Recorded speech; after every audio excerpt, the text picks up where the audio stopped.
Hi guys, I'd like to review a game, personal favorite, Final Fantasy VI. This game is often, by the way, my name is Michael Steele. This game is often at odds with Final Fantasy VII, which I also really love. But I think what makes Final Fantasy VI a little better and my personal favorite, and probably one of the best Final Fantasy games out there, is because of the fact that they did things much different for its time. When you compare from 1 all the way to 5, 6 really nailed it, you know what I mean? They did something special in 6 that really was different. I always look at the main character as this gentleman right here, Locke Cole, his name is. I looked at him as the main hero, although the main heroine of the game is supposedly Terra. There's another beautiful thing about this game is that there really is no main character. There is no focus point. The game derives of about almost 14 different playable characters. I guess between 8 to 10 in which really play a part in the storyline per se. They all really have their background stories, such as the things they implemented, like having taken away the job system. They brought in this different type of system where they have special character commands. So, for example, Locke is a treasure hunter. He will be able to steal and have stats that are more suited for that of a thief, an adventurer, and can equip items, such as that for that class. You get Sabin. He's a martial artist, can blitz. Terra, she's a magic user. Edgar, he's a king who is very in tune with machinery, so he's like a machinist. You can use tools. You have Cyan, who's like a sort of like a samurai. You can use Bushido or swordplay. Gao, he's a feral youth, and can basically be your berserker, and you can learn different. He kind of plays the roles of different enemies, although you can't really control him.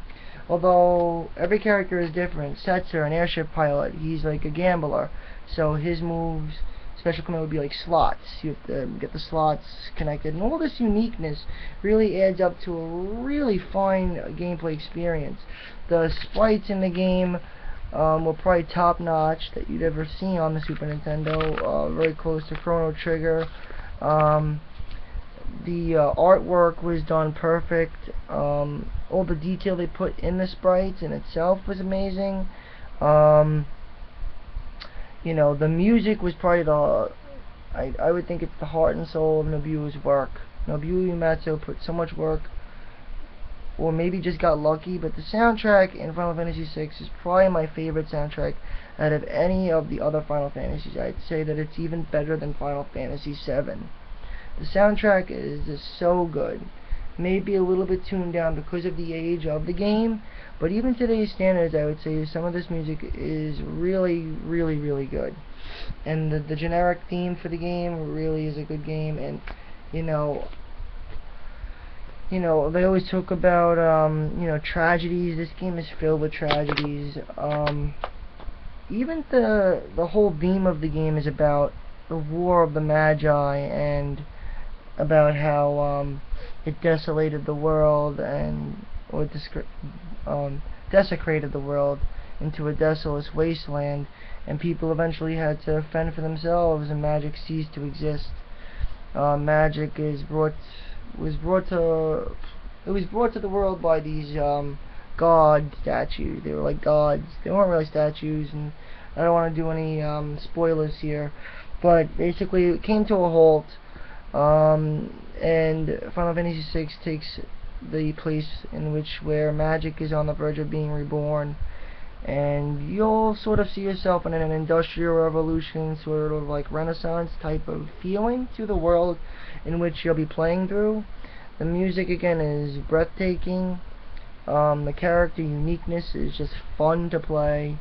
There are some flaws in the game where you can make your party ultimate, but other than that, though, I try not to cheat. The game is very fun. Random encounters could be high sometimes, but nonetheless, a game is a treat to play. It didn't have anything as complicated as, say, that of the, I guess, materia system that they had in 7, but the system did work very well. It gave every character a unique feel, and you know, with that alone, every character always felt different in some way. Magic eventually does open up to everybody, although only certain characters are specialized in using powerful magic. So you may be able to teach Ultima to all 4 of your characters, or every single character, but only certain people will be able to use magic to a potent extent. But therefore, every character is different, along with their playability style, compatibility, also the equipment and gear they use. But a thing that makes this game stand out so much is how much effort they put into the game, and how unique it is. In the beginning of the game, you start off playing through these scenarios. For about the first 8 to 10 hours, you'll be going from one scenario to the next, just to get a feel on all the characters you'll meet up with and their backgrounds. Like in one scenario, you'll play as Sabin, you know, falling ashore, and then meeting the assassin Shadow, who helps you, and eventually you'll find out more about him as well, who seems like he has nothing much to put into the game, although he does. So each scenario will introduce you to a different character. One scenario will introduce you to the Doma, the castle of Doma. There's a kingdom that gets poisoned by the Emperor, the Empire, which actually gets poisoned by Kefka. Then you'll have another scenario where you have to protect a character named Banon. You kind of band with a group called Returners. There's like a resistance group, similar to the storyline in 12. It actually is a very similar story. They also use a lot of references from 12. Magicite, Espers, the resistance group against the Empire, which is all very familiar in 12. But this game's story, I wouldn't say is original, but the way the story is played out is original. Like how they implemented these scenarios. The scenarios was a really interesting aspect that they had never used again until 13 came along. But the scenarios is great because all the characters are fun to play. Some may be more useful than others. But other than that, the characters really shine bright in this game. The characters really made this game perfect. Character development was flawless. The music was flawless. They put every bit of energy they could into the sprites for the Super Nintendo. They squeezed every last bit of power from it. Originally, the game was going to be released for Nintendo 64, and they decided not to. And they did a really good job. The sprites really work for this game. You know, they have an Android release now, and I haven't played it, but it looks good.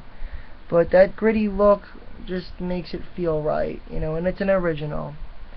Not to mention that everybody knows there was a character in this game named Kefka Palazzo. He's the main antagonist and villain. He probably is the most ruthless villain you'll ever see in a video game history. So far, I've seen he's probably the best villain in Final Fantasy. Some may beg to differ, but he's sort of like the Final Fantasy's version of the Joker. And who doesn't love the Joker? Heath Ledger's Joker. Reminds me of Heath Ledger's Joker, and Heath Ledger's Joker was pretty fucking good. Pretty damn good.